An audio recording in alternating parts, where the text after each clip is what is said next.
Donc très rapidement, ce qu'on va, essayer de voir aujourd'hui, déjà un petit avertissement de départ, c'est que, moi je suis un profane en UX, hein, même si, je me suis occupé, de la stratégie de contenu, même si évidemment, j'ai quelques notions, en termes d'ergonomie, des choses, très basiques, et puis même, en tant qu'utilisateur d'applis et de choses comme ça, forcément j'ai un regard en tant que directeur artistique. Mais moi, ce que je veux faire avec vous justement, c'est, essayer de voir comment en réfléchissant, en voyant le monde comme un storyteller, bah, ça peut avoir une influence sur notre façon de travailler, comment ça peut nous permettre de conduire un projet et comment ça peut nous aider en effet à amener notre travail un tout petit peu plus loin. Donc pour ça, on va regarder, heu, 3 grands chapitres, 3 grandes façons de faire. En premier lieu, l'état d'esprit. Quel état d'esprit il faut adopter, à partir du moment où on se positionne comme un storyteller et au-delà de ça, quand on se positionne, en tant que créateur.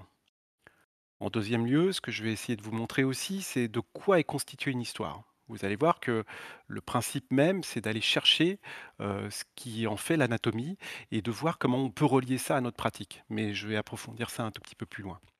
Et puis je vais vous donner quelques exemples, heu, en sachant que le berceau est infini, donc du coup, il y a plein de choses à aller voir et tout est récit, donc vous on va avoir l'occasion d'en parler. Donc voilà, très rapidement, comme on vous le disait en début de conf, n'hésitez pas à faire des remarques, n'hésitez pas à poser des questions ou gardez-les-vous pour la fin.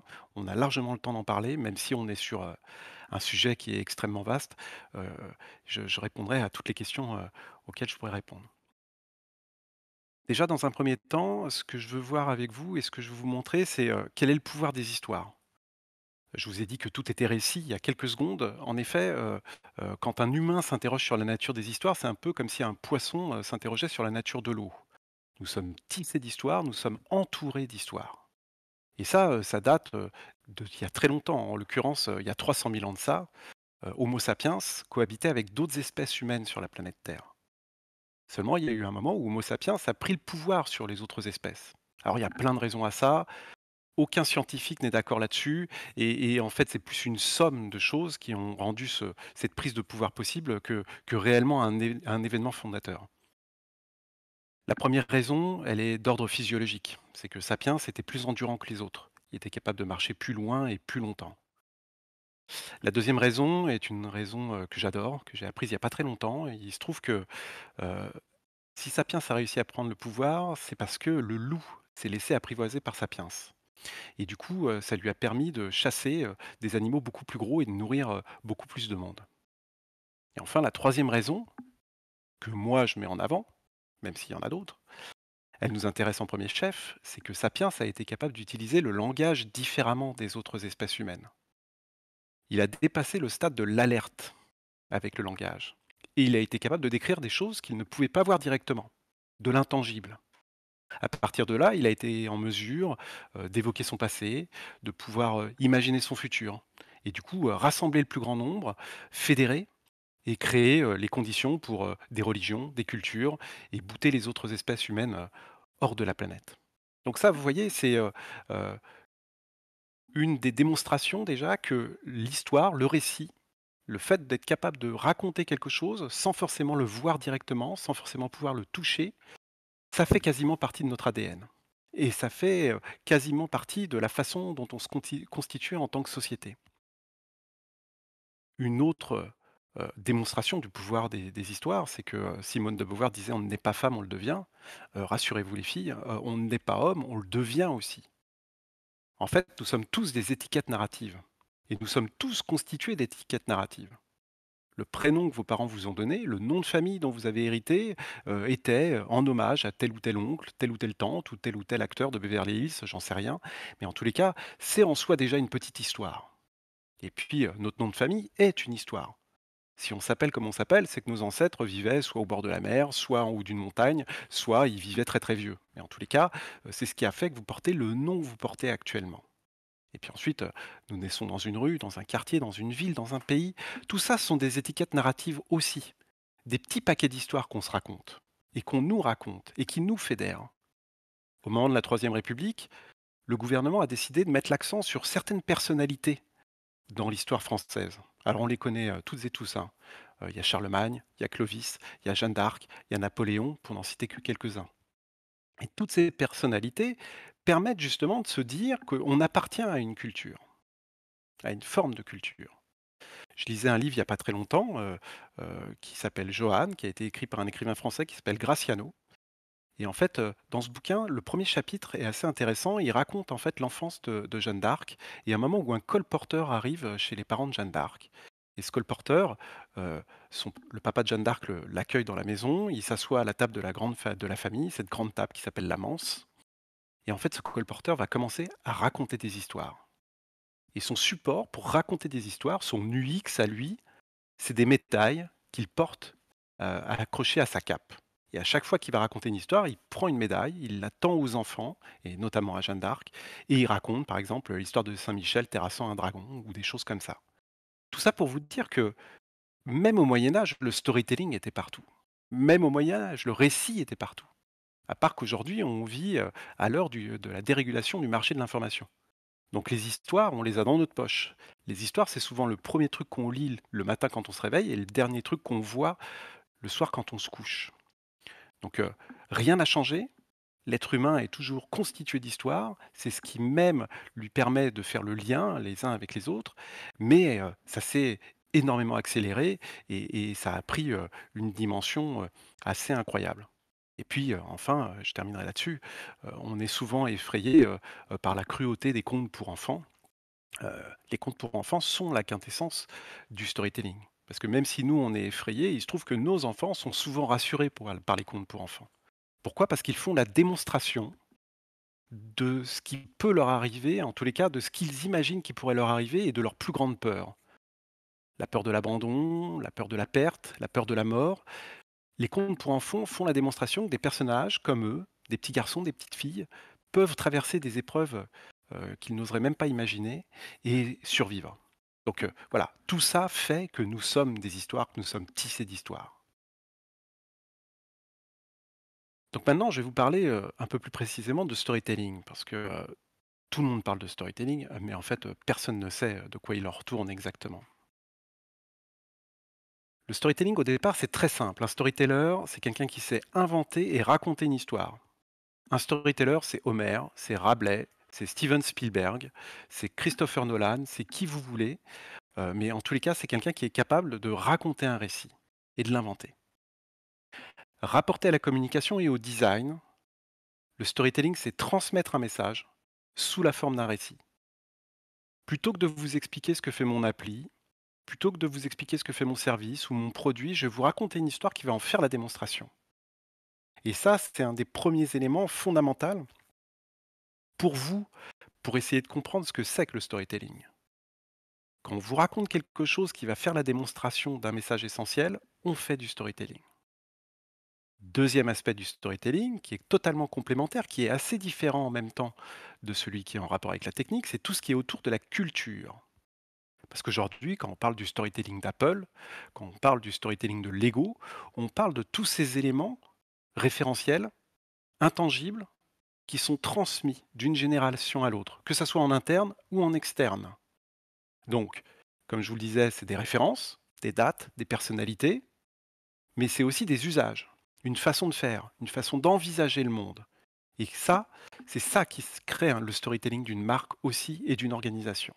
Donc vous voyez, il faut bien que vous distinguiez les deux. De toute façon, tout le principe de votre posture, que vous soyez UX designer, mais de toute façon, c'est vrai pour tous les métiers du design, c'est d'être en mesure de percevoir les choses comme le grand public et les analyser comme une ou un professionnel. Ce qui va faire la différence entre vous et les autres, c'est cette capacité-là. Cette capacité à vous dire: «J'adore ce site, je ne sais pas pourquoi encore je l'adore, mais je l'adore» et ensuite analyser les choses d'un point de vue très professionnel. Et ben, je l'adore parce qu'il y a tel ou tel élément. Pour le storytelling, c'est pareil. Commencez par vous poser la question de: est-ce qu'on est vraiment en train de nous raconter une histoire pour nous faire la démonstration de quelque chose? Est-ce que cette organisation, est-ce que cette marque a vraiment une culture et comment elle se déploie? Et c'est ça qui va vous permettre de comprendre si cette marque fait du storytelling ou pas.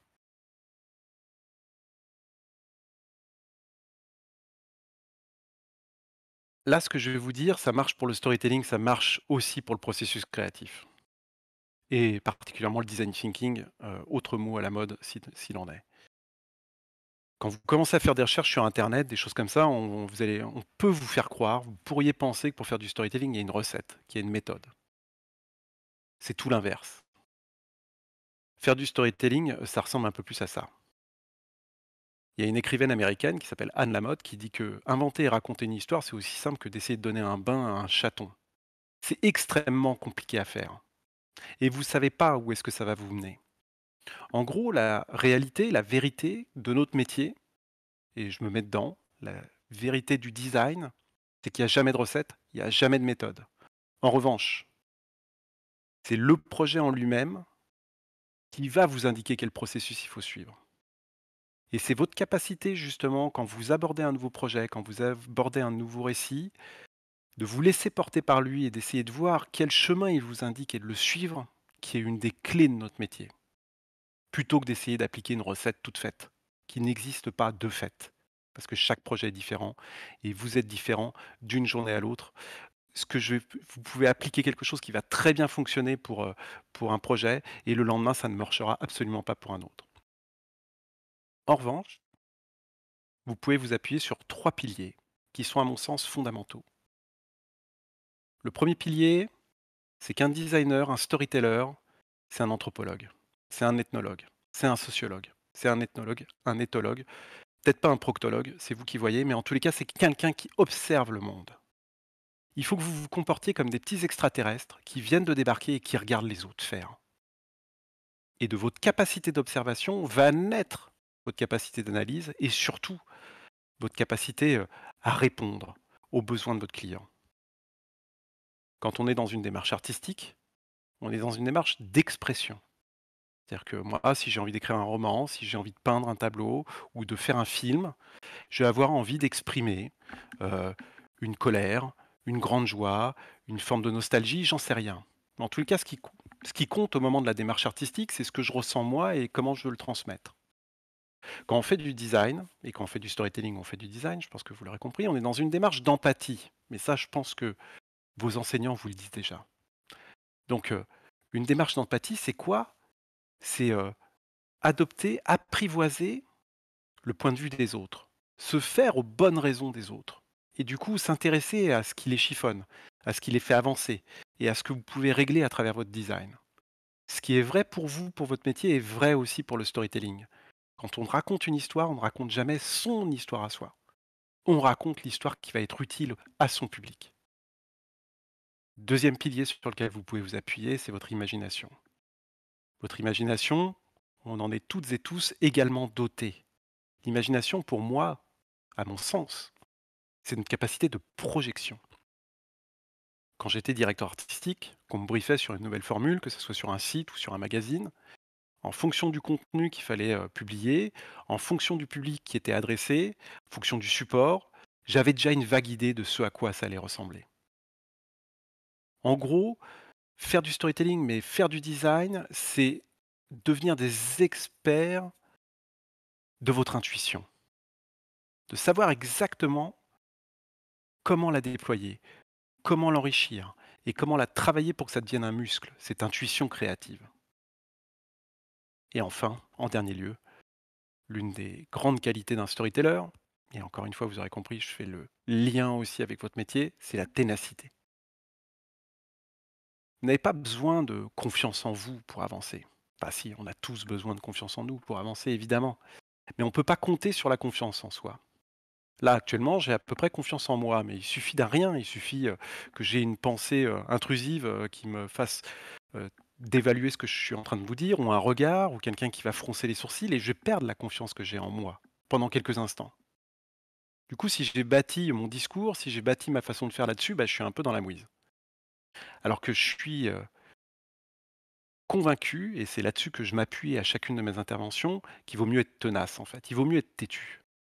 Moi, ce que j'ai envie pendant cette conférence, c'est de vous transmettre un certain nombre de convictions, un certain nombre de valeurs, un certain nombre de façons d'imaginer le monde et de le voir, qui sont, à mon sens, l'avenir de nos professions. Donc, je m'accroche à ça. Et c'est ça que j'essaye de vous transmettre.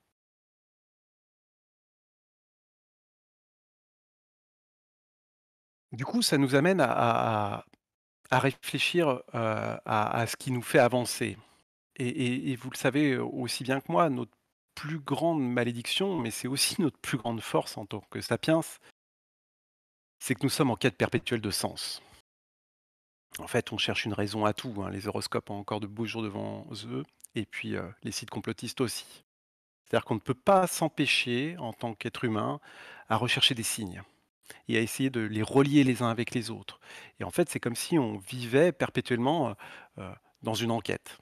Mais ça vient d'un phénomène très simple, hein, c'est qu'en tant que, humain, on a conscience d'avoir une destinée. On sait qu'on a un début et qu'on aura très certainement une fin. Donc il faut qu'on organise tout ça.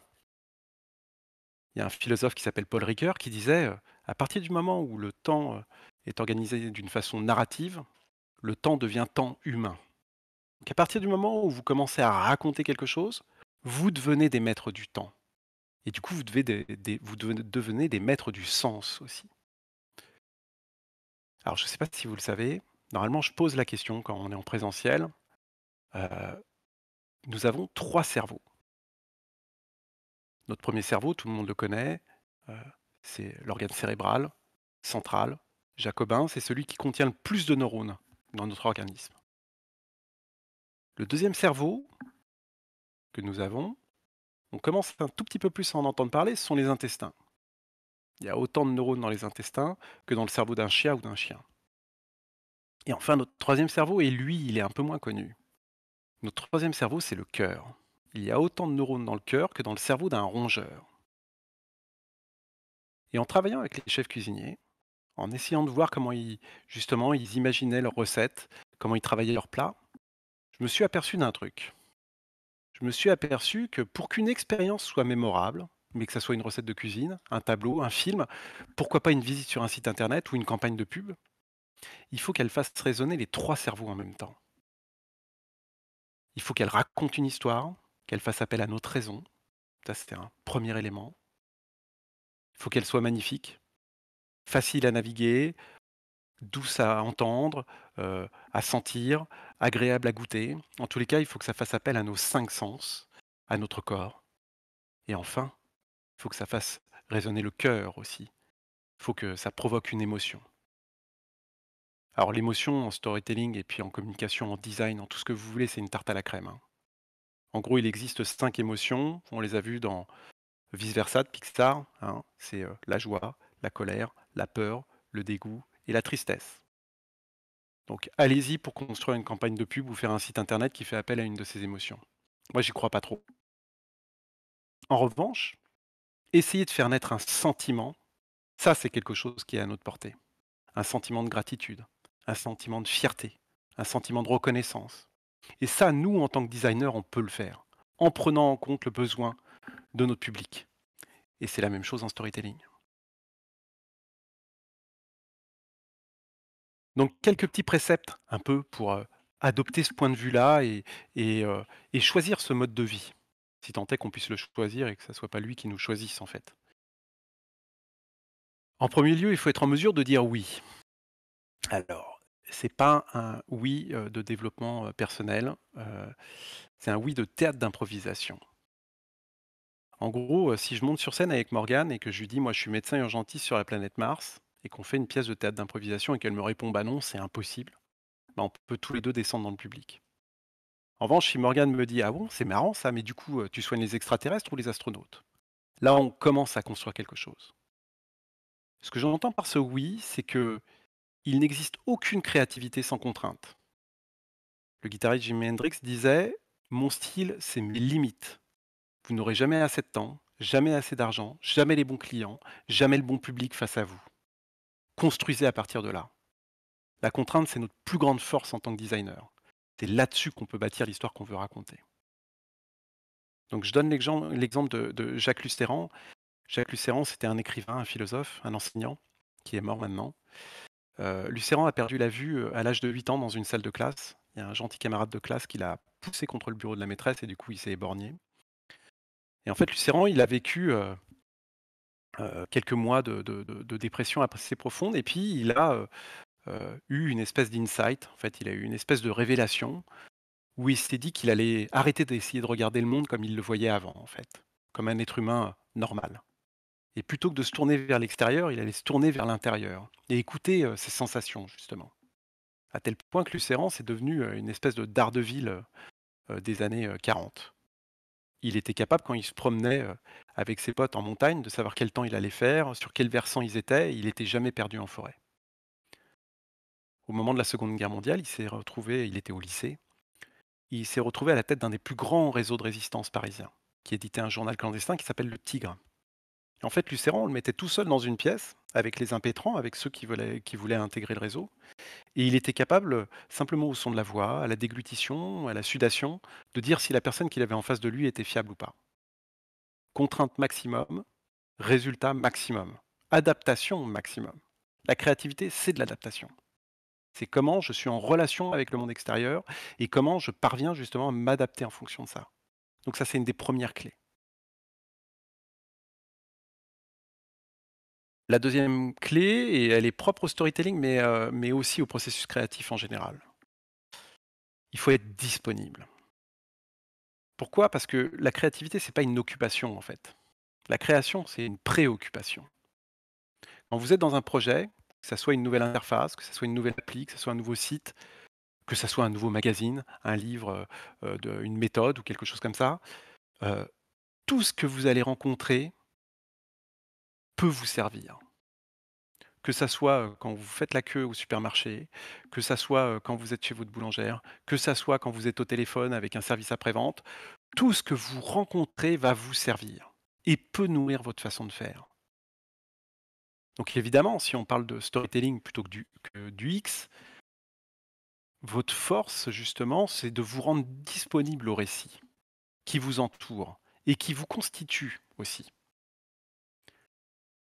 L'écrivain James Joyce disait: «Dans l'intime sommeille l'universel». À partir du moment où vous vous connectez avec ce qui vous touche le plus profondément, c'est alors que vous allez pouvoir toucher le plus grand nombre si vous réussissez à traduire cette émotion-là. Donc Nicolas Mathieu, c'est un écrivain français qui a eu le prix Goncourt il y a 3 ans pour un super bouquin qui s'appelle «Leurs enfants après eux», et il dit ça. Il parle de la disponibilité. Il dit autre chose, Nicolas Mathieu, que je trouve assez fondamental aussi, c'est qu'il déteste écrire. Ce qu'il aime lui, c'est réécrire. Et ça, c'est un principe, sur lequel il faut que vous vous appuyiez aussi. C'est-à-dire que les premiers jets, les premiers croquis, les premières interfaces que vous allez créer, elles vont pas être à la hauteur de ce que vous imaginiez. Mais ce qui compte, en fait, c'est votre façon de vous remettre en question et de corriger tout ça. Même chose avec le storytelling, évidemment. La première fois que vous allez raconter une histoire, peut-être que ce ne sera pas aussi parfait que vous le voudriez. Mais plus vous allez le faire, plus vous allez corriger ce que vous faites, plus ça marchera. Stephen King, grand écrivain américain s'il en est, le dit lui-même. Il se dit comme un archéologue, en fait, qui serait au milieu du désert du Nevada et qui fait apparaître des pointes de flèches dessous le sable. En storytelling, c'est exactement la même chose. Il n'y a rien à inventer, en fait. Toutes les histoires sont déjà là. Il s'agit juste de les mettre à jour. Et du coup, ça peut beaucoup nous rassurer quand on travaille pour une organisation, quand vous devez, par exemple, argumenter les choix que vous avez faits sur telle ou telle interface, plutôt que d'essayer d'inventer une histoire. Essayez de voir déjà les histoires qui existent. Et n'essayez pas de les inventer, enfin, n'essayez pas de les inventer, essayez plutôt de les découvrir. Dernier petit conseil que je peux vous donner comme ça, et on aura fini sur cet état d'esprit à adopter, par rapport à la créativité et par rapport au storytelling, c'est que justement, on a tendance à comparer notre cerveau à un ordinateur. Notre cerveau ressemble à autant à un ordinateur qu'à une soupière, hein. Notre cerveau, en réalité, c'est un jardin et il faut être en mesure de le cultiver. Donc pour ça, ce que je prône, ce que je dis à chaque fois, c'est qu'il faut mettre en place 3 écologies. La première écologie à mettre en place, c'est une écologie physique. Alors évidemment, on peut être créatif, si on boit du chardonnay, si on prend des produits, on peut l'être, mais sur un temps extrêmement court, hein. Janis Joplin, Kurt Cobain et bien d'autres, pourront en témoigner. Il faut bien que vous vous disiez que la profession qui vous a choisi, que vous avez choisie, c'est un marathon en fait, et c'est un marathon qui est entrecoupé de sprints, et la force de tout ça, la force des grands sportifs de haut niveau, Leur capacité à remettre de l'intensité à chaque match, à chaque entraînement, c'est surtout dans leur capacité à récupérer, en fait. Pour vous, c'est exactement la même chose. Il faut se préserver et il faut, il faut avoir des temps, en fait, où vous êtes en mesure de laisser de côté tout ce que vous êtes en train de faire pour pouvoir vous reconstruire et aller chercher des champs de sources et de ressources d'inspiration. Donc ça, c'est un premier truc, l'écologie physique. Deuxième écologie à mettre en place, c'est une écologie culturelle. Faites attention à ce que vous lisez, à ce que vous regardez, à ce que vous écoutez. Ça va vous donner, plus vous allez diversifier ce genre de choses, plus vous allez être conscient de ce que vous êtes en train de faire quand vous faites ce genre de choses, plus vous allez ouvrir votre champ des possibles. Heu, Au cœur de votre métier, il y a la question de l'attention évidemment et c'était au cœur de mon métier à moi aussi, hein. Et dites-vous bien que cette attention, c'est votre bien le plus précieux et si vous passez encore une fois votre temps sur des sites complotistes, je n'ai rien contre les sites complotistes, mais vous allez avoir une vision relativement étriqué du monde qui nous entoure. En revanche, plus vous vous ouvrez, plus vous allez chercher des sources et des ressources, plus vous lisez des choses qui au départ vous paraissent ennuyeuses, plus vous allez découvrir des territoires à explorer. L'être humain est plutôt bien fait, hein, à partir du moment où il s'intéresse à quelque chose, cette chose-là devient intéressante. Donc du coup, portez votre regard ailleurs. Intéressez-vous aux méthodes des autres professionnels, même s'ils ne sont pas dans votre champ d'action. Et plus vous vous enrichirez culturellement à ce niveau-là, plus il y a des chances que produisiez des choses que personne n'a faites auparavant. Troisième écologie à mettre en place, c'est une écologie spirituelle. Détachez de toute notion de religion.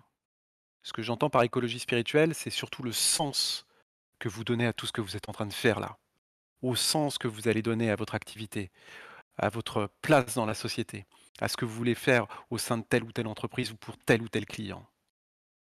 Et ça, c'est pas moi qui le dis, hein, c'est Albert Camus. Le sens, n'attendez pas des autres de vous le donner. N'attendez pas des politiciens de vous le donner, n'attendez pas d'un PDG de vous le donner. C'est à vous de le créer, ce sens-là.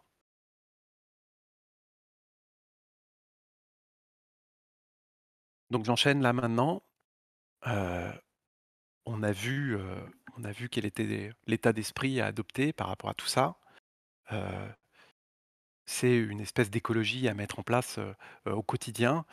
Il faut bien que vous compreniez que la créativité, c'est une science de la connexion. La créativité, c'est je prends 2 éléments qui avaient rien à voir l'un avec l'autre et j'en fais un troisième. Je crée quelque chose de nouveau avec ça. Donc du coup, cette connexion, c'est vous. Alors il y a plein de moyens de connecter, il y a plein de façons de connecter les choses et vos enseignants vous le montrent déjà très certainement.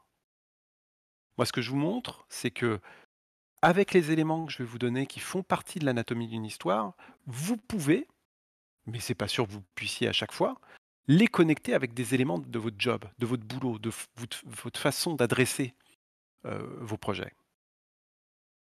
Donc cette machine à connecter les choses, c'est un muscle, c'est une façon de penser, c'est une façon d'associer tout le temps, tout le temps, tout le temps et d'être en relation avec son environnement et d'aller chercher perpétuellement les outils qui sont autour de nous. Donc là, le but de mon intervention, c'est que en vous montrant l'anatomie d'une histoire, vous disiez: «Ah ouais, ce qu'il a dit l'autre guignol là, ça peut être intéressant pour la prochaine fois. Peut-être que je peux l'utiliser pour raconter ça». Ou tiens, ça c'est un argument auquel j'avais pas pensé et que je peux utiliser pour présenter mon nouveau projet. J'espère que j'arriverai à faire ça. Donc premier élément qui va constituer, une histoire, et c'est vrai pour toutes les histoires, c'est un élément très simple, mais qui donne toute l'énergie au récit, c'est le conflit. Tchekhov disait: «Il y a rien de plus fascinant que de regarder un homme qui essaye de défaire un lacet». Quand vous êtes, à la cafétéria, dans un bar avec vos potes, heu, et que vous racontez le week-end que vous venez de passer, si vous leur dites que vous êtes partis en voiture, que ça a été génial, qu'il y a eu 0 embouteillage, que, vous étiez avec votre petit-neveu, que c'était super cool, au mieux, ils s'emmerdent, au pire, ils se disent que vous vous la pétez. En revanche, si vous racontez la même histoire et que vous avez eu des embouteillages tout le long, que le petit-neveu en question avait une gastro, que le tonton a failli prendre le feu avec le barbecue, là, vous commencez à raconter une histoire. Au cœur de toutes les histoires, il y a un conflit. Une histoire raconte toujours la même histoire, en fait. Elle raconte l'histoire d'un personnage qui a envie de faire quelque chose et qu'on empêche de faire quelque chose. Si j'ai envie d'écrire une histoire et j'ai envie de faire du storytelling et que je pars d'un truc, un principe, très simple. Je dis: «La reine est morte». Je peux écrire une belle histoire avec ça. Je peux écrire l'histoire d'un peuple qui est triste, de d'obsèques nationales, de quelque chose de très, très beau esthétiquement. En gros, ce que je vais faire dans ce cas-là, c'est que je vais faire, pour les plus anciens, Zitrone, Alain Zit je sais plus comment quel était son prénom, mais en tous les cas, Zitrone ou du Berne. Vous voyez? Ce genre de truc. En revanche, si je veux faire du storytelling et que je veux raconter la même histoire et que je veux l'enrichir avec des conflits, bah, je dis: «La reine est morte en effet, mais c'était elle qui avait le pouvoir et maintenant que le roi est tout seul, entouré par sa cour et tous ses ennemis, bah, il doit chercher à le conserver». Là, je commence à créer du storytelling. Plus proche de nous, si je vous dis la voiture électrique est écologique. Pendant des années, une marque comme Toyota a très bien communiqué sur ce discours-là. On voyait une famille justement partir en week-end sur des belles routes en Islande avec à bord de leur Prius et tout se passait pour le mieux. Ça faisait partie du storytelling de Toyota, on passe pas là-dessus, mais en tous les cas, c'était pas du storytelling en tant que tel.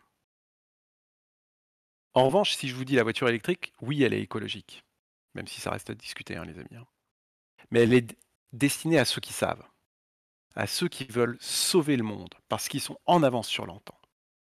Et ça, cette façon de communiquer, cette façon de faire du storytelling, c'est la façon de communiquer de Tesla. Alors Tesla, c'est assez particulier, dans la mesure, alors je ne veux pas parler d'Elon Musk ici, hein, pas le but, mais ce qu'il y a d'intéressant avec Tesla, c'est qu'ils ont un budget communication qui est proche du zéro en fait. Ils achètent pratiquement pas de pub. En revanche, à chaque point de contact entre elle et son public, cette histoire-là est racontée.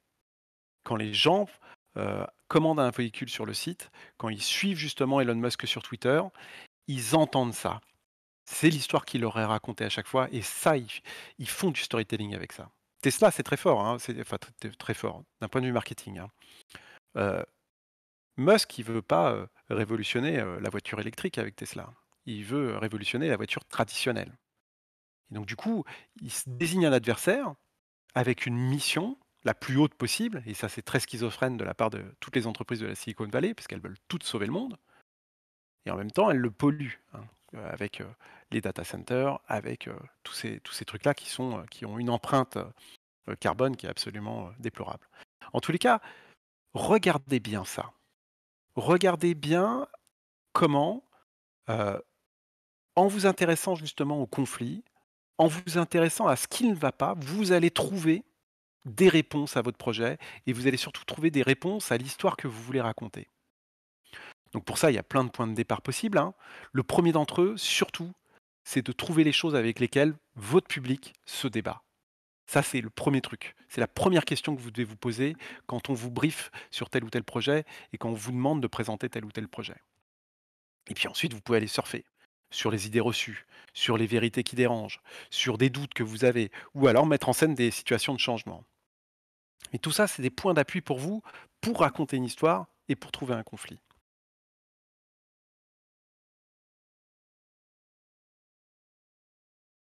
J'avance, hein, n'hésitez pas si vous avez des questions, les amis.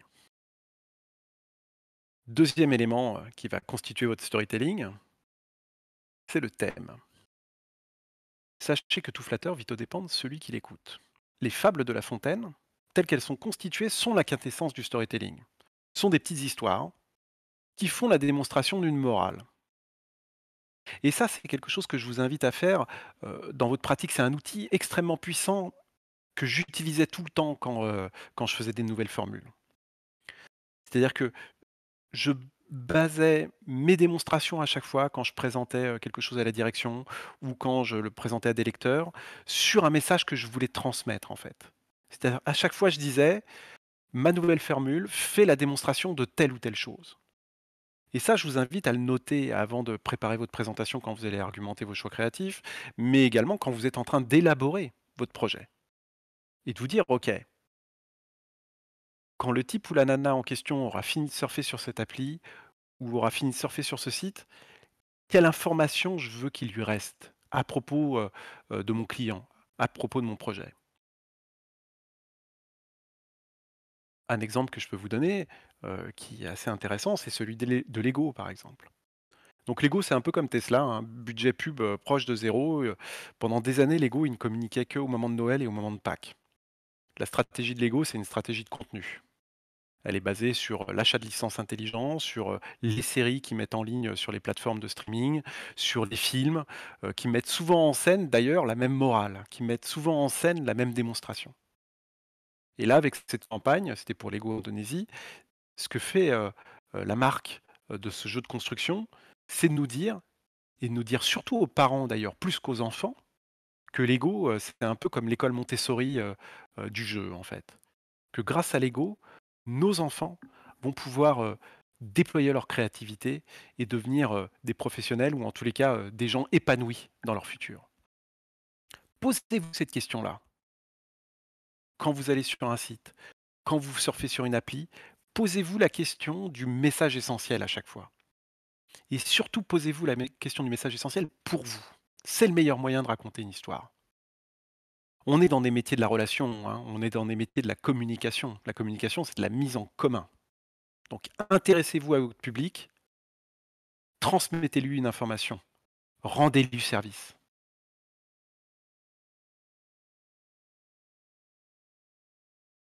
Troisième élément qui va constituer votre storytelling, mais qui peut très bien aussi constituer votre interface à mon sens, sont les intrigues. Alors, en France, on a une vision assez réduite du terme intrigue. Pour nous, en France, c'est souvent une bonne intrigue, un bon mystère en fait. On pense souvent aux intrigues d'Agatha Christie, de Colombo, de choses comme ça. Aux États-Unis, dans le monde anglo-saxon, les intrigues, en fait, c'est les patrons de votre histoire. Les patrons au sens couture. C'est-à-dire que c'est des mises en scène de conflits. Alors, il en existe des tonnes d'intrigues. Je crois que Rudyard Kipling, qui a écrit le livre de la jungle, disait qu'il y en avait 77. Moi, j'en ai déterminé 5 qui peuvent être appliquées à la communication et au design.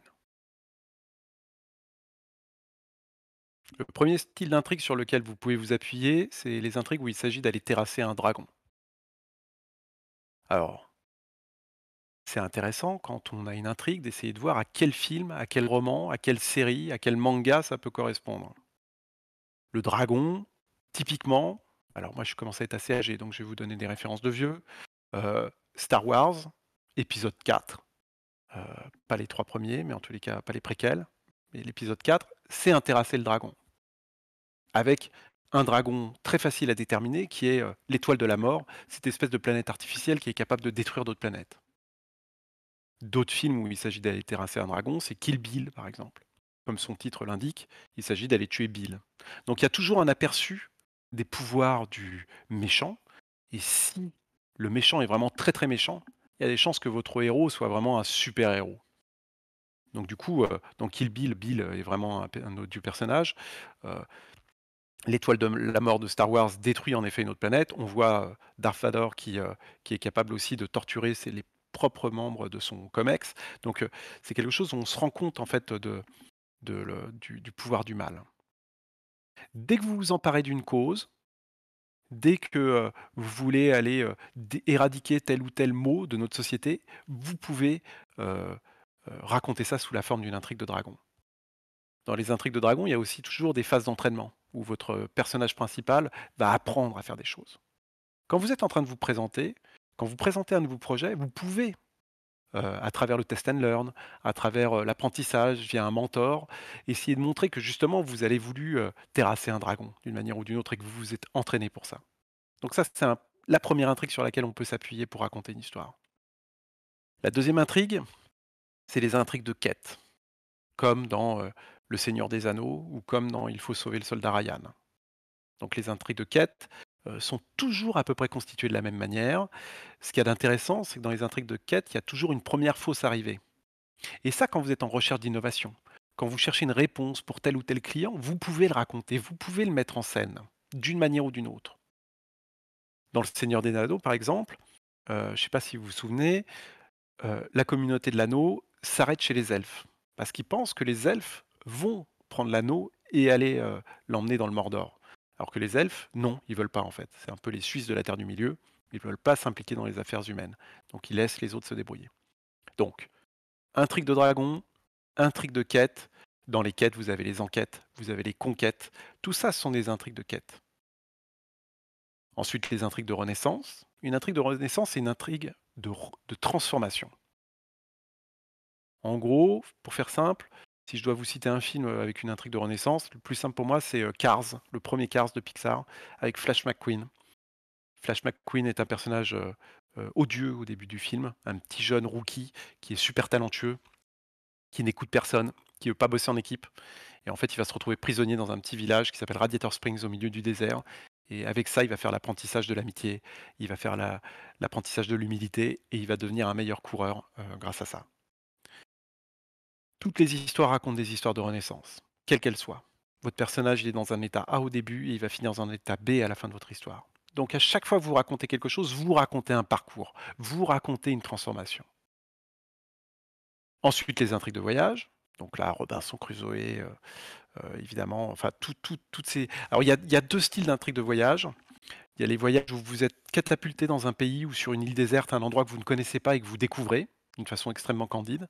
Et puis vous avez les road movies, ces films où, on se déplace d'une ville à l'autre ou d'un village à l'autre et où on découvre aussi quelque chose, en fonction de ça. Ça peut être intéressant ça, les intrigues de voyage, on va le voir après, pour imaginer une UX. Et puis enfin, les dernières intrigues qu'on peut utiliser en communication et en storytelling, ce sont les intrigues où il s'agit de faire un parcours entre la misère et la richesse. Et là, évidemment, la misère et la richesse, elle peut être, pécuniaire évidemment, mais elle peut aussi être spirituelle, culturelle, tout ce que vous voulez. Mais en tous les cas, c'est ce récit d'apprentissage encore, cette progression du personnage, à travers une acquisition de connaissances ou de richesses, quelle qu'elle soit, c'est très intéressant à raconter en storytelling. Pour illustrer tout ça, j'ai un petit exemple, que j'avais découvert il y a quelque temps. Vous devez la connaître aussi, hein, expert comme vous l'êtes, des applicatifs et de l'UX. C'est une petite appli, que j'avais sur mon iPhone qui s'appelle Fabulous, qui est une appli, de développement personnel et en fait, moi, ce qui m'avait marqué, c'est que, à la première connexion sur l'appli, on était invité à un voyage. Et dès le début, ils utilisaient cette intrigue-là pour, nous faire la démonstration du parcours que l'on allait suivre, en parlant d'un grand départ, en parlant d'éléments comme ça et on passait les étapes les unes après les autres tout était scénarisé à travers l'UX sous la forme d'un voyage. C'est une façon de faire. C'est un truc que vous pouvez utiliser vous pour faire du storytelling et surtout pour faire de l'UX. On a bientôt fini sur l'anatomie d'une histoire. Quatrième élément, fondamental, que ça soit pour vos présentations de projets, que ça soit même pour vos projets, c'est la structure d'une histoire. Toutes les histoires se racontent de la même manière, elles se racontent en 3 actes et en 7 étapes. On a toujours un acte 1 dit d'exposition, un acte 2 dit de complication et un acte 3 dit de résolution. Alors les Américains sont très pragmatiques, heu, ils disent qu'une bonne histoire a un début, un milieu et une fin. Peu ou prou, c'est ça. En gros, la structure en 3 actes, elle va vous permettre vraiment de constituer votre présentation, de constituer votre parcours, au sein du site ou au sein de l'application et justement d'organiser tout ça. Je vous ai dit qu'il y avait 3 actes et 7 étapes. Je vous les donne, pour votre gouverne. Ça peut être quelque chose qui peut vous servir pour pitcher une idée, ça peut être bah, voilà, c'est quelque chose qui va vous permettre de raconter une histoire.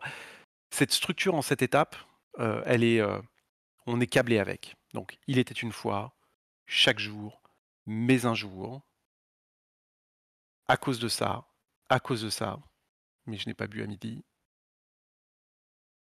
jusqu'à ce que finalement, et depuis ce jour.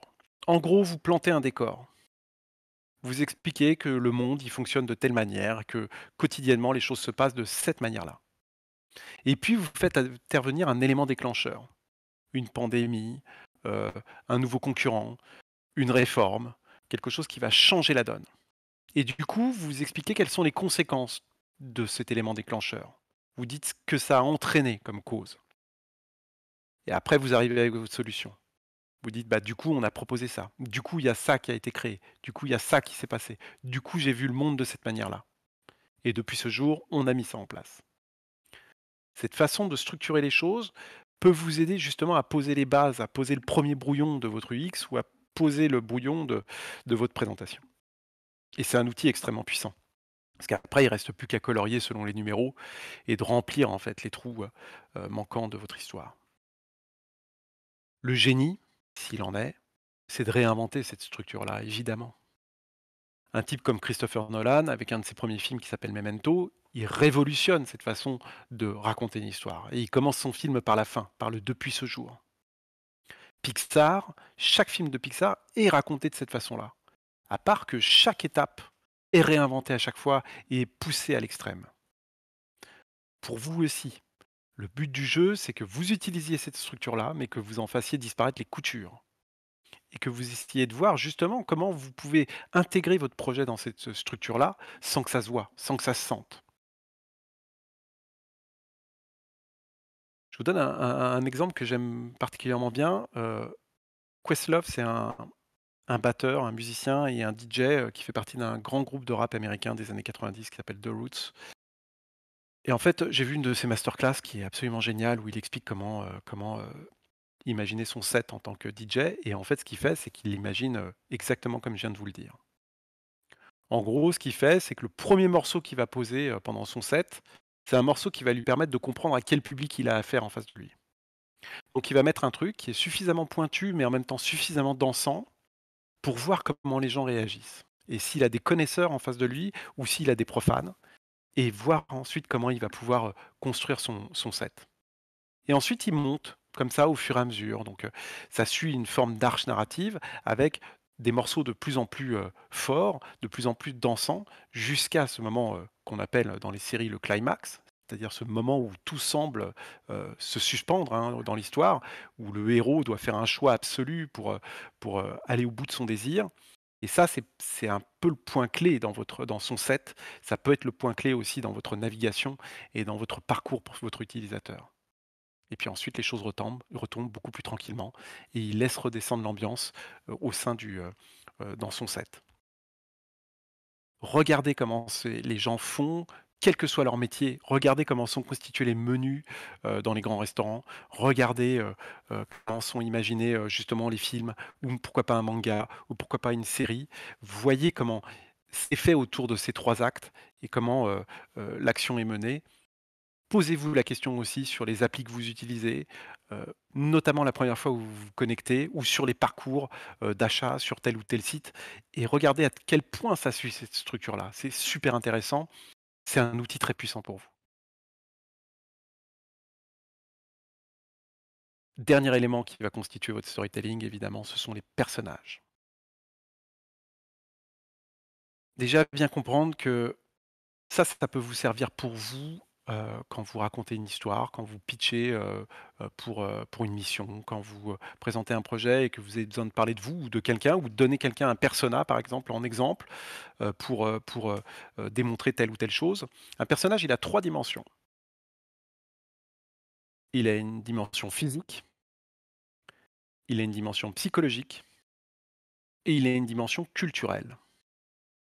Et ce qui est intéressant, c'est de voir justement les conflits qui naissent liés à l'une de ces 3 dimensions ou pourquoi pas à ces 3 dimensions-là. Si vous prenez, un aristocrate, issu de la noblesse, donc dimension sociale, qui est très timide, dimension psychologique et qui en plus est bègue, dimension physique et qui doit faire un discours de fin d'année à la radio devant son peuple, vous créez les conditions pour raconter une bonne histoire. Si vous avez des personas que vous utilisez lorsque vous élaborez votre design, faites attention à ça. Et quand vous racontez l'histoire de vos personnages, quand ils utilisent telle ou telle, appli, quand vous les utilisez même vous, quand vous imaginez telle ou telle fonctionnalité, pensez à ces 3 dimensions-là. Pensez au récit que vous allez pouvoir en faire. Donc ça, c'est une première chose. Deuxième chose, c'est que votre personnage, il est jamais seul. Il s'inscrit toujours dans un réseau de personnages. Donc pour ça, on utilise, des archétypes de personnages. Le premier d'entre eux, on le connaît, toutes et tous, c'est le héros. Appelons-le plutôt le protagoniste. Parce que on peut avoir des héros, mais on peut aussi avoir des anti-héros.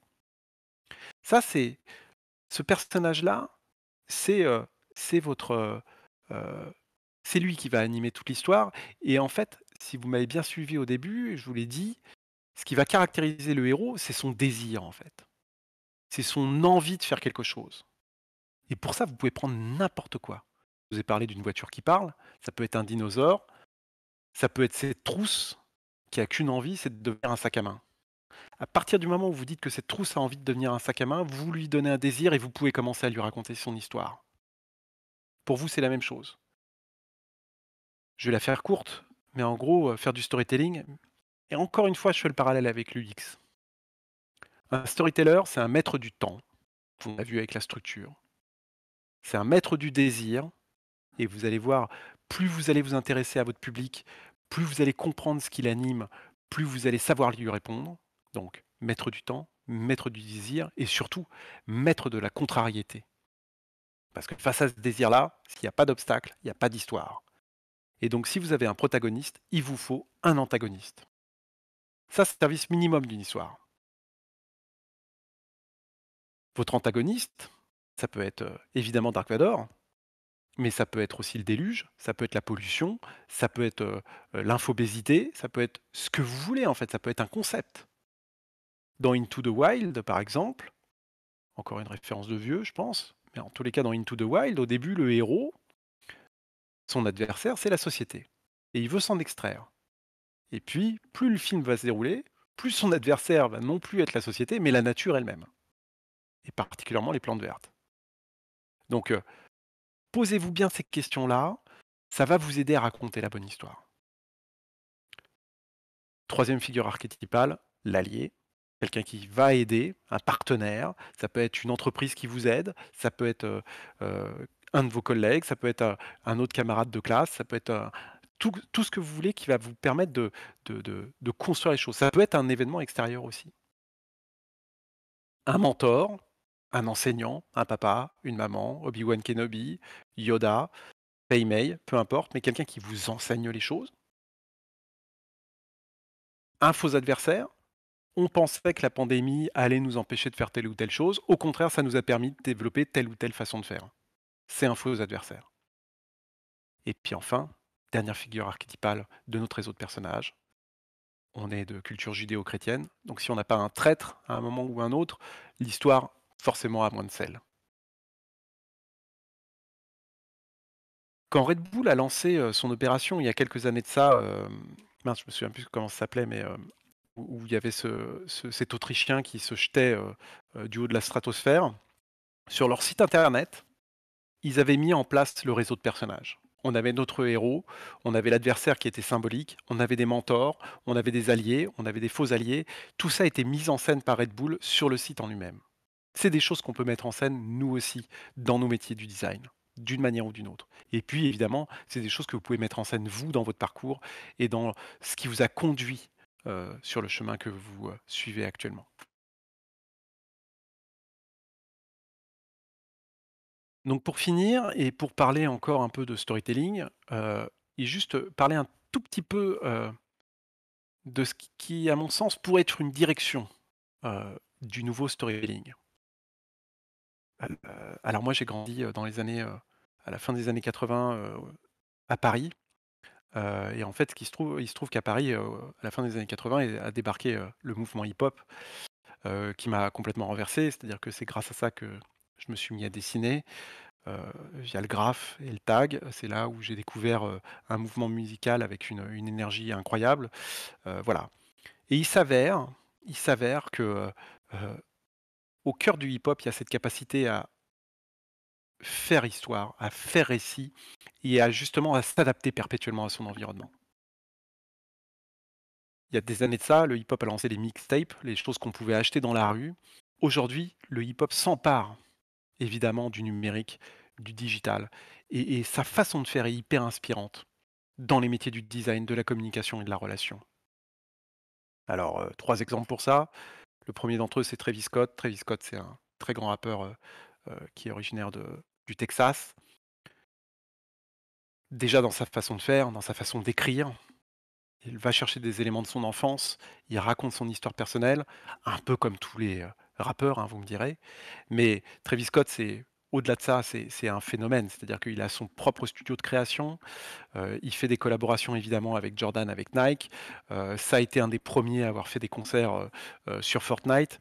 C'est quelqu'un qui est complètement connecté à son époque et dans la façon de raconter de son époque. Même chose avec Orelsan. On peut, ne pas aimer, le personnage. Toujours est-il que le talent qu'il a, c'est cette capacité à s'ancrer, dans l'époque du moment et surtout à communiquer ses projets et à construire ses projets en fonction du récit collectif du moment. Et c'est assez intéressant de voir, à quel point la série que son frère a tournée, et qui est disponible sur Amazon Prime, met en scène ça et raconte ça. Et enfin, dernière figure que je trouve assez remarquable, c'est un rappeur marseillais qui s'appelle SCH. SCH, c'est un schizophrène en fait. C'est-à-dire que, il a sorti, 3-4 albums je crois. Sur ces 3-4 albums, il y en a 2 où il joue un personnage complet, une espèce de mafieux, un mania de la drogue, heu, à qui il arrive des aventures. Bah, cette façon d'incarner, de créer en utilisant une histoire, c'est des choses qui doivent nous inspirer. C'est des choses, qu'on peut aller puiser et leur façon de faire, c'est quelque chose qui est assez fondamental parce que justement ils en ont rien à cirer des règles du jeu et qu'ils les réinventent tout le temps. Donc c'est assez intéressant de voir ça et ça c'est vrai depuis, la naissance du mouvement, hein. C'est vrai, depuis, les parties, dans les squares, dans les quartiers de New York. C'est vrai, dans le sample. C'est vrai, comme je vous le disais dans la mixtape, cette façon de hacker, heu, les façons de faire de l'industrie classique, c'est quelque chose qui doit nous servir. J'ai bientôt fini. Un dernier exemple, pour moi, si vous voulez regarder une marque qui fait du storytelling dans toute sa splendeur, on va dire ça comme ça, c'est Patagonia. Patagonia a été fondée dans les années 70 par des types qui, voulaient au départ créer des pitons pour escalader, la montagne et en fait, ils se sont aperçus que les pitons abîmaient la roche. Ils ont commencé à essayer d'imaginer, un système de pitons justement qui n'abîmait plus la roche et ils y sont pas arrivés en fait. Ils y sont pas arrivés et du coup, ça leur a quand même donné la capacité de créer de nouveaux équipements, donc des polaires, des choses comme ça. Et en fait, la force de Patagonia, c'est ça. Si vous allez sur leur site internet, c'est d'abord, cette capacité à raconter leur propre histoire, à raconter leurs propres échecs, d'une façon extrêmement simple, extrêmement claire et absolument pas corporate. La deuxième force de Patagonia, c'est son positionnement. C'est-à-dire que Patagonia aujourd'hui, c'est comme Sea Shepherd, c'est comme Greenpeace, c'est presque un mouvement en fait, pour le développement durable, pour l'écologie. Donc s'il y a une marque qui sait faire du storytelling, c'est Patagonia. S'il y a une marque que vous devez regarder, je pense que ce sont eux. Un dernier conseil et après je vous laisse tranquille. Heu, Quand je vous parlais de la disponibilité et de votre capacité à faire le lien avec ce que vous regardez, avec ce que vous entendez, il y a quelques années de ça, quand j'étais en train d'écrire mon bouquin sur les chefs cuisiniers, heu, je regardais avec ma compagne, une série qui s'appelle Westworld. Alors je ne sais pas si vous connaissez Westworld, c'est pour faire le pitch très rapidement, c'est dans un futur très, très proche. Une entreprise a créé un parc d'attractions géant, où vous pouvez, si vous êtes très, très riche, vivre, à l'époque du western et heu et vous adonner aux mêmes loisirs que les cow-boys. Heu et ce centre de ce parc d'attractions, en fait, est animé par des androïdes et la seule différence entre les androïdes et les humains, c'est que, les humains peuvent faire du mal aux androïdes, alors que les androïdes ne peuvent pas faire de mal aux humains. Donc du coup, les personnalités qui viennent se payer des séjours là-dedans, donnent libre cours à leur, pire tendance agressive, voilà et ça donne un truc qui est assez incroyable et en fait, il y a un moment dans l'un des premiers épisodes, il y a ce personnage-là, qui s'appelle Bernard, qui dit ce truc-là. Il dit que l'outil le plus puissant du monde du vivant, bah, c'est l'erreur. Moi, je suis fasciné par le nombre de personnes qui sont mortes pour qu'on puisse manger des girolles en automne. Si vous avez peur de vous tromper, si vous avez peur de ne pas y arriver, si vous avez peur de ne pas faire les bonnes connexions, vous ne serez jamais créatif. Dans le sens où vous n'arriverez jamais à créer quelque chose qui n'a jamais existé auparavant. Et le fait d'accepter de ne pas savoir exactement où vous allez, le fait d'accepter que ça soit le processus qui soit dicté par votre projet et non pas l'inverse, c'est une des clés de nos métiers. Donc, ce que je vous invite à déployer plutôt, c'est votre capacité d'écoute. Votre capacité à vous écouter vous, dans tout ce que je vous ai dit là. Essayez de vous poser la question la semaine prochaine, mardi prochain, mercredi prochain, je m'en fiche. Qu'est-ce que vous avez retenu? Qu'est-ce qui vous aura marqué de ce que je vous ai dit? Et de partir de ça. pour construire ce que vous voulez créer. Je finis là-dessus. La clé de tout ça, et ça je vous l'ai dit au tout début de mon intro, quand j'ai écrit La Voix du créatif, j'ai écrit le livre que j'aurais voulu lire en fait. Quand vous créez vos applis, quand vous créez vos interfaces, quand vous créez vos sites, quand vous travaillez sur vos présentations, faites celle que vous auriez eu envie d'entendre, celle à laquelle vous auriez eu envie d'assister. C'est exactement ce que je fais là actuellement. C'est-à-dire que ce que je vous dis, ce qui compte avant tout, c'est votre franchise, c'est votre justesse, c'est votre sincérité. Et plus vous êtes en mesure de partager ça, plus vous êtes en mesure de construire ça, sans compromis, sans compromission, plus il y a des chances que l'histoire que vous allez raconter, va avoir un impact sur les gens auxquels vous vous adressez. Donc voilà, heu, amusez-vous à regarder quels sont les récits, qui vous animent, qui sont vos héros préférés, vos héroïnes préférées, vos héroïnes du moment, et inspirez-vous d'eux. Allez chercher ces histoires-là. Les histoires que vous préférez entendre, c'est celles que vous savez le mieux raconter. Donc voilà. J'ai terminé ma présentation. J'espère que ça vous a plu, que vous avez trouvé ça intéressant. Je suis à votre disposition pour, les questions. C'était super, super inspirant. Je pense que je suis le porte-parole de toute la classe pour te dire merci beaucoup parce que c'est vraiment hyper riche. Et alors, à l'heure juste après le repas, c'est un peu tricky, mais tu nous as tenus en haleine. On s'est même pas rendu compte que le temps passait. Et puis tu disais, après ça, je vous lâche, puis j'étais genre non. euh, Waouh, super intéressant. Beaucoup, beaucoup, beaucoup d'informations. Et tu disais au final que tu nous donnais pas de méthode, mais tu nous en as quand même donné. Des outils. Des outils, ouais, pas de méthode. Euh, pour la classe, je ne sais pas si vous avez des questions, voilà, pour le chat, j'ai l'impression qu'il n'y a rien pour le moment. Ouais, je crois que tout le monde était tellement captivé par ce que tu disais, Guillaume, que finalement, il y a pas eu vraiment de questions qui a émergé sur le chat. Bon, Tout le bon, monde était vraiment très attentif. bon, super. Si vous Ça va voulez, peut-être venir. je pourrais laisser la presse à disposition. Vous me direz les amis où est-ce qu'il faut que je la mette, et Avec grand plaisir. je vous la donnerai. Très belle presse aussi, d'ailleurs. Ouais, Merci. très belle presse, c'est vrai, très beau slide. Alors, on a quelques petits retours. Déjà, des bravos, c'était incroyable, merci beaucoup, j'ai adoré. Merci beaucoup. Extrêmement inspirant, très, autant professionnellement que personnellement. Super storytelling de storytelling.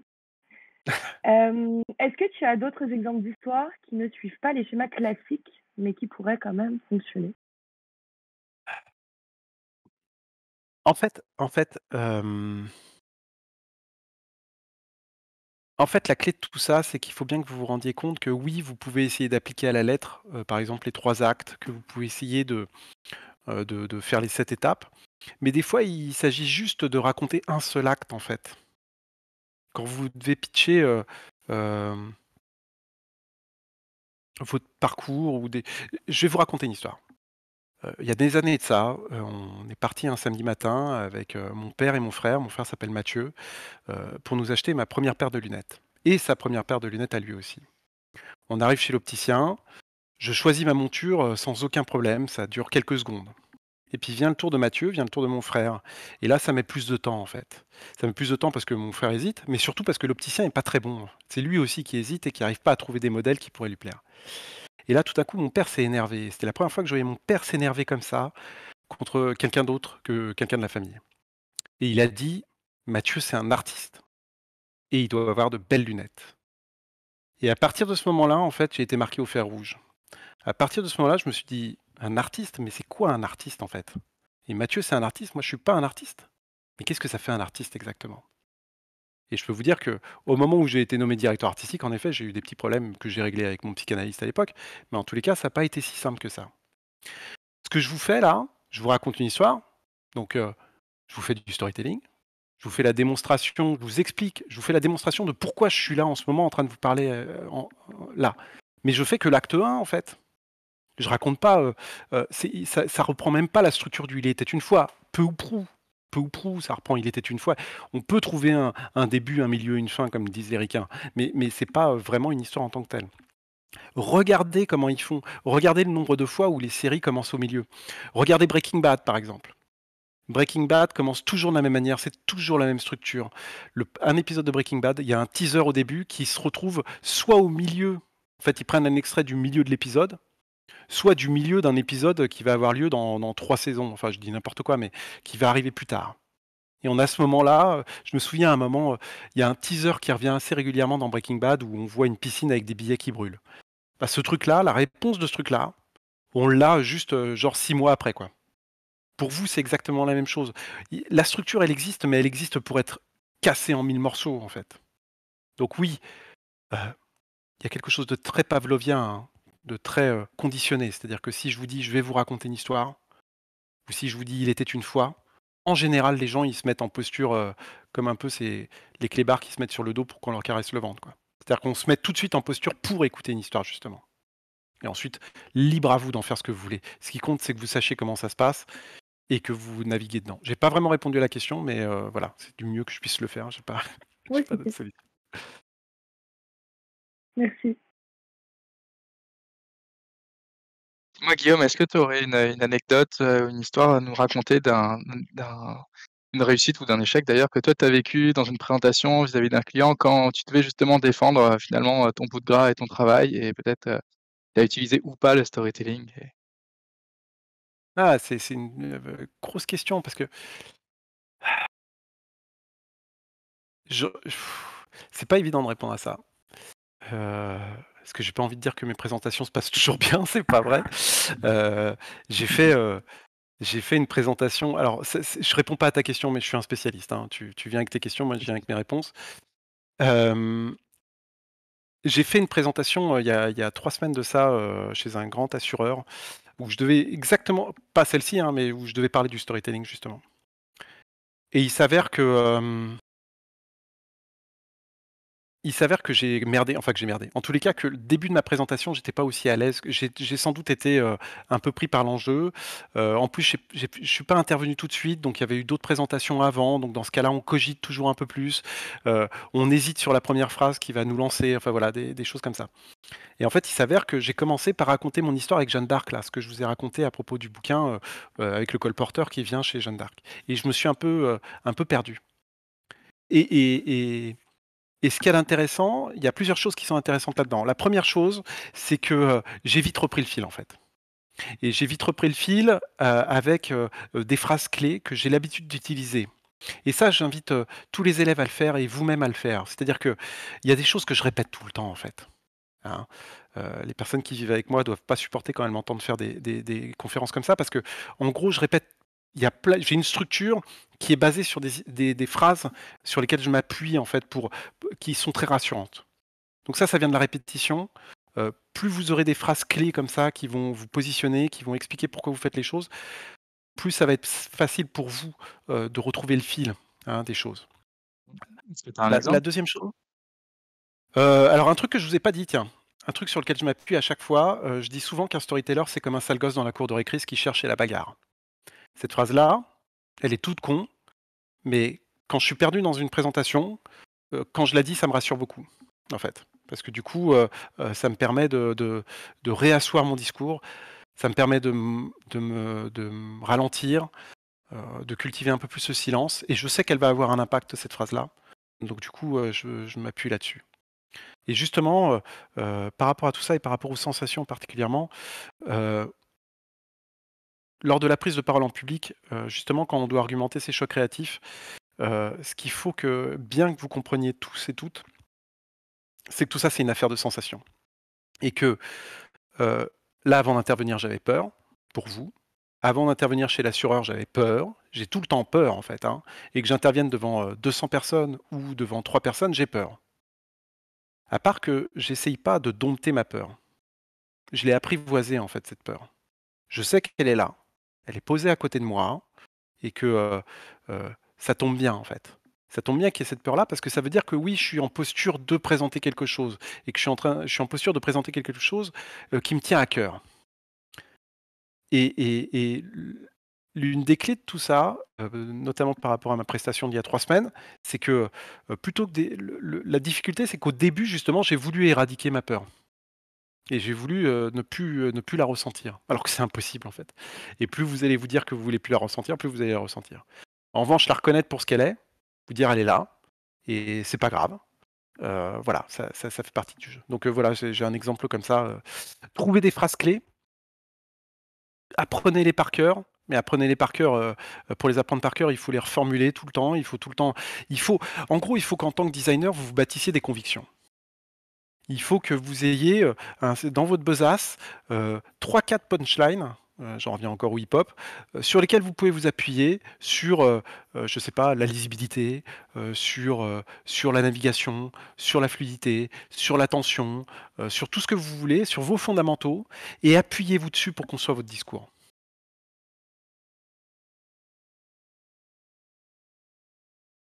Ah, Guillaume, j'avais une question. Tu nous as présenté, là dernièrement l'exemple de Westworld, qui parlait des erreurs et de cette, chance qu'on a nous en tant qu'humains.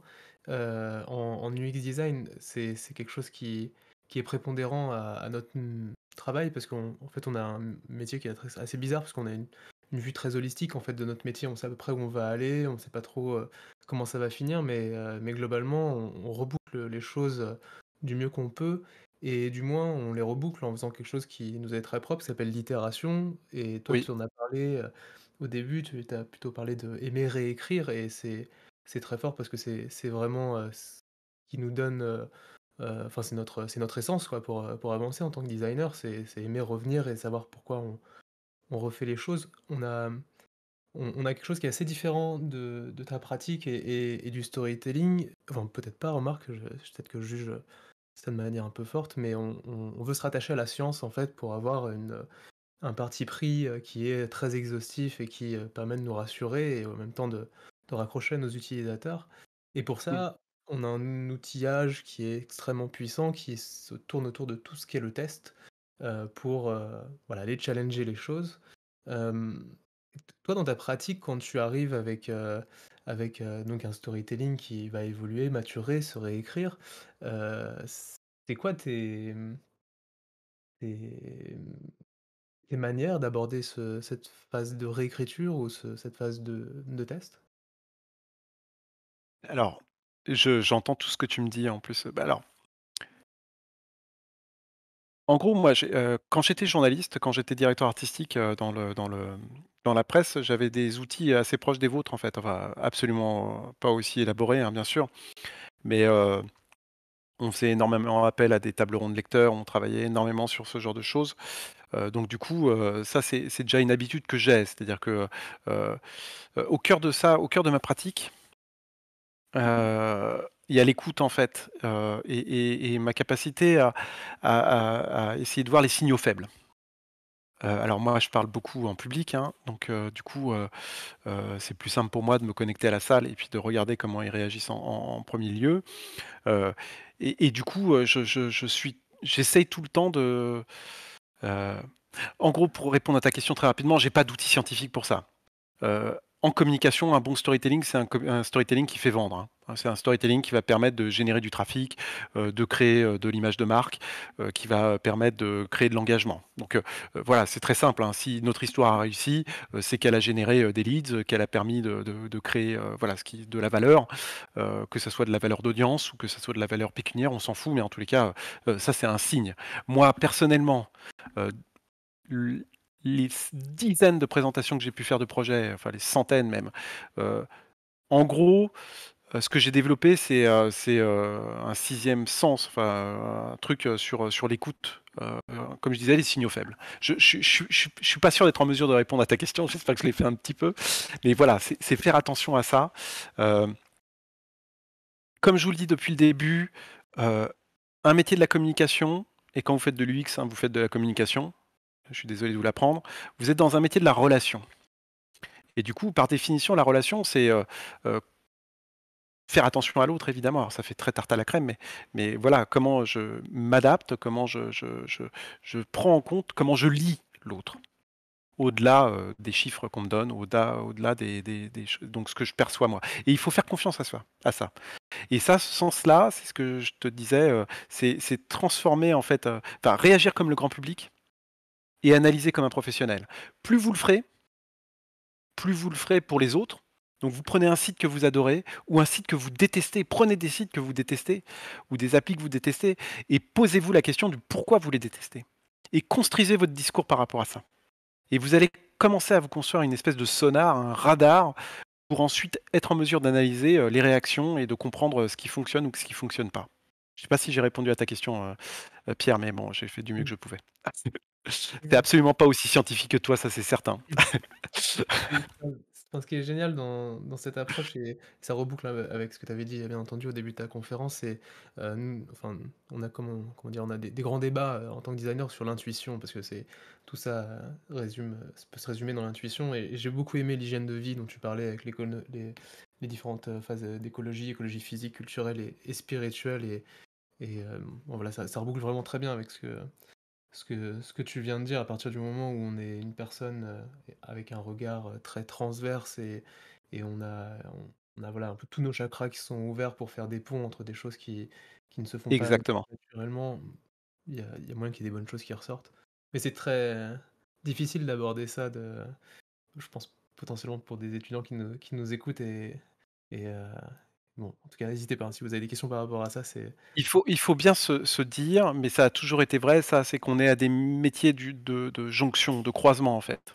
On est à des métiers, quelle que soit notre expertise, hein, à partir du moment où on fait du design, hein, où on est, capable justement de faire parler, différents métiers les uns avec les autres et nous, notre capacité, c'est la même capacité que les trappeurs dans les westerns, hein, si je veux revenir à Westworld. C'est-à-dire cette capacité à survivre à la fois la nature, mais aussi de faire du commerce avec les colons, de faire du commerce avec les Indiens. Il faut qu'on se voit comme ça en fait, comme ce maillon au sein d'un écosystème et surtout, de faciliter, les relations, les transmissions, c'est le cœur de notre métier. Donc, oui, ça passe par une phase de disparition d'une certaine manière et plus d'écoute, des choses. ouais. Carrément, si je peux ajouter un dernier truc, la clé de tout ça, je pense et je pense que tu as travaillé aussi, par ton expérience, c'est, juste l'assurance que l'on peut avoir. Parce que en fait, là, ce qu'on est en train de dire, tout le monde peut l'avoir. Vous avez tous regardé des centaines de séries, lu des centaines de mangas, des livres et au bout d'un moment, il faut avoir l'assurance de se dire: «OK, là, je peux faire un lien avec One Piece sur un truc qu'on est en train de faire» et c'est pas déconnant, en fait. C'est juste que j'apporte ce regard qui est différent des autres et j'apporte ça pour créer quelque chose et c'est voilà, c'est je pense la dernière pierre angulaire pour se dire: «OK, je me lâche», le lâcher prise et c'est important. C'est fondamental. C'est fondamental. C'est la clé de notre métier.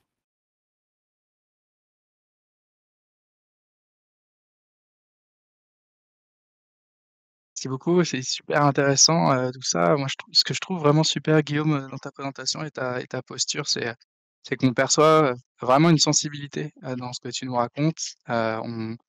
Tu incarnes ce que tu dis, puisque tu arrives à aussi, nous partager des choses, qui sont, de l'ordre de l'intime et du coup, tu nous embarques dans ton discours et on t'écoute avec beaucoup d'attention et ce qui, est exactement ce que tu racontes en plus et pour ça, je pense qu'il y avait des commentaires du storytelling sur storytelling. Effectivement, ça marche Mmh. très bien et on était vraiment, à t'écouter, très précisément et je pense qu'il y a à tout ça est mêlé aussi une certaine humilité parce que tu connais, bien mieux, l'UX que ce que tu répètes. Tu l'as répété plusieurs fois, comme si, comme si tu y connaissais rien alors que ça se sent qu'au contraire, tu sais ce que c'est et cetera donc ça te donne, voilà, une posture que je voulais commenter parce que je trouve qu'elle est très intéressante et peut-être qu'elle peut être inspirante aussi de ce point de vue-là, pour nous tous et voilà et si je voulais partager une petite chose qui moi en tout cas m'a un petit peu aidé dans le partie récit parce que tu parlais tout à l'heure du récit, en gros à l'extérieur mais aussi du récit, qu'on se raconte nous-mêmes,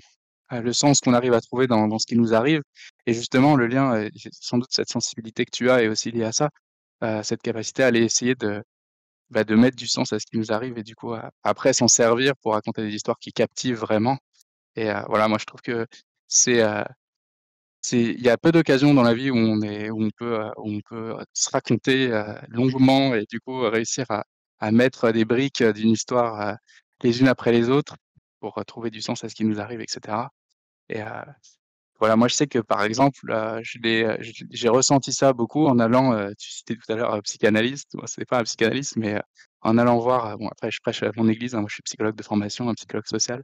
Mais c'est vrai que l'occasion lorsque vous êtes en face d'un professionnel aussi pendant, je sais pas quoi, 50 minutes ou 1 heure de raconter lui, il raconte rien, hein, c'est vous qui parlez. Ça vous permet aussi de mettre, du coup le récit, du début à la fin. Il y a aucune occasion dans la vie en fait quand on parle avec des proches ou avec des amis, de parler aussi longtemps, de faire des monologues aussi longs et c'est vrai que ça permet de construire finalement l'histoire, du début à la fin et donc d'y mettre du sens et je trouve que c'est pas mal pour se reconnecter à sa sensibilité. Donc voilà, c'était un commentaire, Sur les fin. portfolios, on peut carrément utiliser ça pour mettre ça sur notre portfolio, se raconter nous-mêmes, J'ai parcours et pas bien cetera. entendu, Morgane? Sur les Répéter? portfolios, Oui. on peut carrément utiliser ça. On pourra faire appel à notre expert Manu, mais utiliser ça pour mettre ça dans nos portfolios, ça peut être super intéressant. Construire notre propre histoire et surtout dire ce qu'on a envie de dire et pas le reste. Si. Ouais, exactement. C'est vrai que sans doute aussi pour, créer un portfolio, captivant et en tout cas qui dit des choses, intéressantes de nous, s'appuyer aussi là-dessus, ça peut être une très bonne idée effectivement, Morgane. Tenez journal.